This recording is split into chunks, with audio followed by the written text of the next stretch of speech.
Charan TV YouTube channel యజమాని social మీడియాలో తప్పుడు ప్రచారం చేయడం విడ్డూరంగా ఉందని పెద్దశంకరంపేట సర్పంచ్ అలుగుల సత్యనారాయణ ఖండించారు. స్థానిక గ్రామ పంచాయతీ కార్యాలయంలో ఏర్పాటు చేసిన విలేకరుల సమావేశంలో వారు మాట్లాడుతూ తాను గ్రామాన్ని అభివృద్ధి చేయడానికి సర్పంచ్గా ప్రజలు తనను ఆదరించారని, అయితే గత 5 సంవత్సరాల నుంచి పెద్దశంకరంపేట పట్టణాన్ని అన్ని విధాలుగా అభివృద్ధి పనులు చేస్తూ ప్రజల ఆశీర్వాదంతో ముందుకు వెళ్తూ ఉంటే తనపై కొంతమంది స్థానిక రాజకీయ నాయకులు తప్పుడు ఆరోపణలు చేసి ప్రజల్లో గందరగోళాన్ని సృష్టించాలని చూస్తున్నారని, వాటిని తమ గ్రామ పంచాయతీ తరపున తప్పుడు ఆరోపణలని పేర్కొన్నారు. ఈ నేపథ్యంలో ఎలాంటి ఆధారాలు లేకుండా సోషల్ మీడియాలో ప్రచారం చేసిన తప్పుడు ఆరోపణలపై ఛానల్ యజమానిపై కోర్టులో పరువు నష్టం దావా వేస్తామని తెలిపారు. ఇప్పటికైనా వాస్తవాలు తెలుసుకొని చరణ్ యూట్యూబ్ ఛానల్ ప్రజలకు మంచి సందేశం ఇవ్వాలని సూచించారు.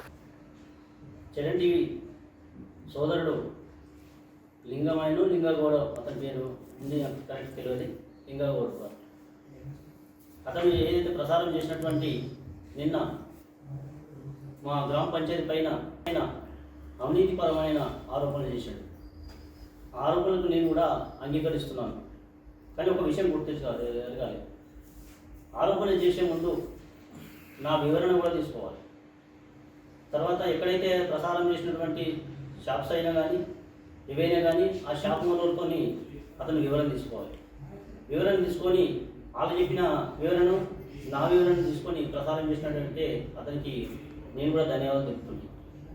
ఆ విధంగా కాకుండా ఏకపక్షంగా ఒక సెటర్లు చేయించుకుంటూ ఒక షాప్ చేయించుకుంటూ దీంట్లో లక్షలు తీసుకున్నాడు, దాంట్లో పర్మిషన్కు లక్షలు తింటుండు, పేరు మార్పిడి చేస్తే 1000 రూపాయలు తింటుండు అనే ఆరోపణ చేసింది కదా, దానికి రుజువు చూపిస్తే బాగుంటుంది.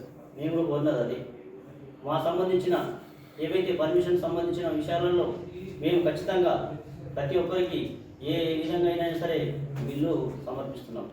వాళ్ళు ఎంత 10,000 కడితే 10,000 ఇస్తున్నాం, 5,000 కడితే 5,000 ఇస్తున్నాం, 20,000 కడితే 20,000 ఇస్తున్నాం. దాని యొక్క పొజిషన్ ఏదైతే ఉంటుందో దాని ప్లేస్ను బట్టి మేము 2001లో కేసీఆర్ పంతులుగా 70 నంబర్ 2 రిజిస్ట్రేషన్ చేసుకున్నాం, ఖరీదు తీసుకున్నాం. అదే డాక్యుమెంట్ సబ్ దగ్గర మనం పర్మిషన్ తీసుకున్నాం, కన్స్ట్రక్షన్ చేసినాం. అదే ఎవరైతే ఇప్పుడు అప్లికేషన్ చేసారో వాళ్ళకు ముందుగా మేము కన్స్ట్రక్షన్ చేయలేదు, రాత్రి కట్టలేదు. కనీసం అంటే 8 మాసాలు కట్టినాం, వర్క్ నడిచింది. ఏ ఒక్కరు కూడా వచ్చి అబ్జెక్షన్ చేయలేదు. మేము సర్పంచ్ సాబ్కు 10 రూపాయలు లంచం ఇచ్చినాము అనేది మా దగ్గర మాత్రం లేదు. పర్మిషన్ ఎంత తీసుకున్నాం?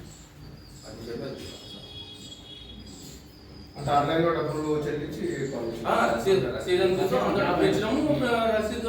ప్రకారంగా మేము పర్మిషన్ తీసుకున్నాం. డిమాండ్ చేసి చూపించి మీ దగ్గర డిమాండ్ చేసి తీసుకున్నట్టు ఆరోపణలు చేస్తారు కదా. 2001 నుంచి మా దగ్గర మా అధీనంలోనే ఉంది అది 70 నంబర్ 2. మీరు ఆన్లైన్ డబ్బులు ఇంతకుముందు మన టీఆర్ఎస్ గవర్నమెంట్ కాంపౌండ్ వాల్ గురించి పండించి మాకు బీఆర్ఎస్లో పోయినప్పుడు అధిష్టానం బట్టి మేము రిక్వెస్ట్ చేసినాం, సార్ మాకు అసోసియేషన్ బిల్డింగ్ లేదు, మాకు ప్లేస్ ఉంది అని చెప్పి. అయితే తను ఏం చేసిందంటే 5 lakhs మాకు శాంక్షన్ చేసాడు. ఆ 5 lakhs తోటి మేము కంపౌండ్ వాల్ నిర్మించుకున్నాం. మరిన్ని అప్డేట్స్ కోసం మా ఛానల్ని సబ్స్క్రైబ్ చేయండి.